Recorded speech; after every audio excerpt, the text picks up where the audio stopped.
Moisés, o libertador de Israel. Se você acredita que Deus usa pessoas comuns para cumprir propósitos extraordinários, curta este vídeo e se inscreva no canal. Hoje você vai conhecer a jornada de um homem que nasceu condenado à morte, mas foi escolhido por Deus para libertar um povo inteiro da escravidão. Esta é a história de Moisés, o libertador de Israel. O Egito era o império mais poderoso da terra, mas dentro de suas fronteiras havia um povo que crescia silenciosamente, os filhos de Israel. Temendo sua força, o faraó decretou: todo menino hebreu que nascer será lançado no rio Nilo. Entre lágrimas e coragem, uma mãe chamada Joquebede escondeu seu bebê por 3 meses. Quando não pôde mais escondê-lo, colocou-o num cesto de junco e o lançou no rio, confiando que o Deus dos hebreus cuidaria dele. E Deus cuidou. O cesto foi encontrado pela filha do faraó, que, movida por compaixão, adotou o menino. Assim, o pequeno Moisés cresceu dentro do palácio, cercado por ouro, sabedoria e poder. Mas em seu coração, algo o lembrava de quem realmente era.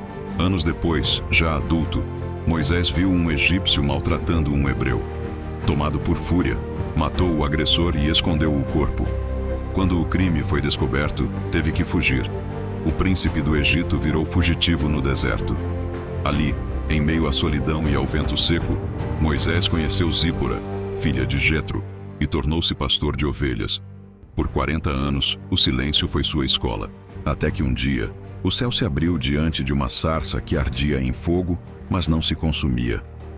Moisés se aproximou, curioso, e ouviu uma voz que ecoou dentro da alma: Moisés, Moisés. Eis-me aqui, respondeu ele. Tira as sandálias dos teus pés, porque o lugar em que estás é terra santa. Deus o chamou para voltar ao Egito e libertar o seu povo da escravidão.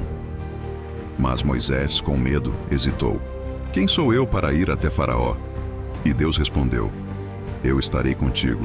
E se você chegou até aqui, é porque essa história está tocando o seu coração.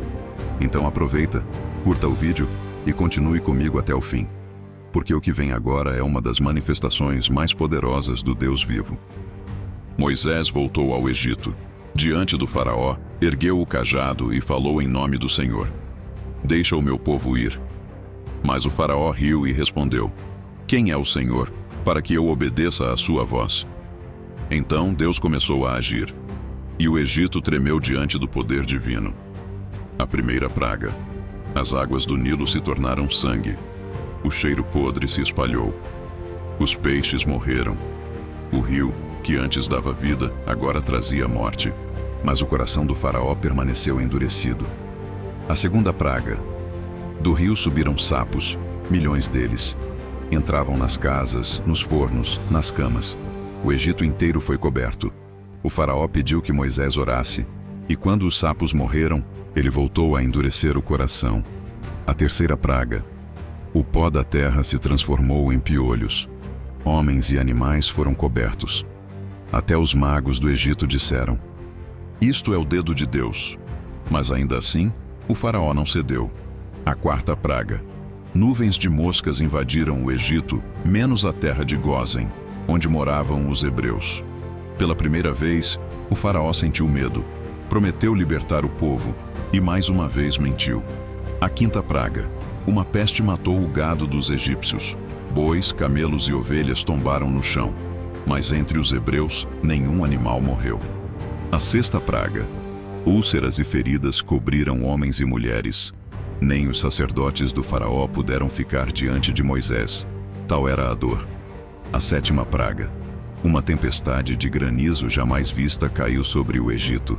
Pedras de fogo destruíram plantações, árvores e animais. O faraó chegou a clamar: pequei contra o Senhor, orai por mim. Mas quando o céu se acalmou, ele endureceu outra vez. A oitava praga: gafanhotos cobriram a terra e devoraram o que restava. O Egito ficou de joelhos, mas a teimosia do rei era maior que o próprio desespero. A nona praga: trevas profundas cobriram o Egito por 3 dias. Ninguém saía, ninguém se movia. Somente nas casas dos hebreus havia luz. E então veio a 10ª e última praga, a mais temida de todas. Naquela noite, o anjo do Senhor passou pelo Egito e matou todos os primogênitos, dos filhos dos reis aos filhos dos escravos. Mas nas casas marcadas com o sangue do cordeiro, o anjo não entrou. O lamento do Egito foi terrível. E o faraó, finalmente derrotado, disse: levantai-vos e saí do meio do meu povo. E assim, sob a luz da lua e o som de passos apressados, o povo de Israel partiu. Mas o faraó mudou de ideia e mandou seu exército atrás deles. Diante deles estava o Mar Vermelho, e atrás, as carruagens egípcias. O povo chorava: Moisés, por que nos tiraste do Egito para morrermos aqui? E Moisés respondeu com fé inabalável: não temais, permanecei firmes, e vereis o livramento do Senhor. Então, Moisés ergueu o cajado. O vento soprou forte, e as águas se dividiram em 2 muralhas gigantescas. O povo atravessou o mar em terra seca. Quando os egípcios tentaram segui-los, o mar se fechou novamente, engolindo cavaleiros e carros. Do outro lado, o povo ergueu suas vozes e cantou: o Senhor é a minha força e o meu cântico, ele me salvou. Moisés conduziu o povo pelo deserto, guiado por uma coluna de nuvem de dia e uma coluna de fogo à noite. No Monte Sinai, ele recebeu das mãos de Deus as tábuas da lei, os 10 mandamentos que moldariam a história da humanidade. E embora Moisés não tenha entrado na terra prometida, ele cumpriu sua missão, libertou, ensinou e deixou um legado eterno. Porque quando Deus chama, ele capacita, e nenhum faraó pode impedir o seu plano. E se essa história falou ao seu coração, curta este vídeo, se inscreva no canal e escreva aqui nos comentários: eu creio no poder libertador de Deus. Vamos juntos espalhar essa mensagem de fé e esperança.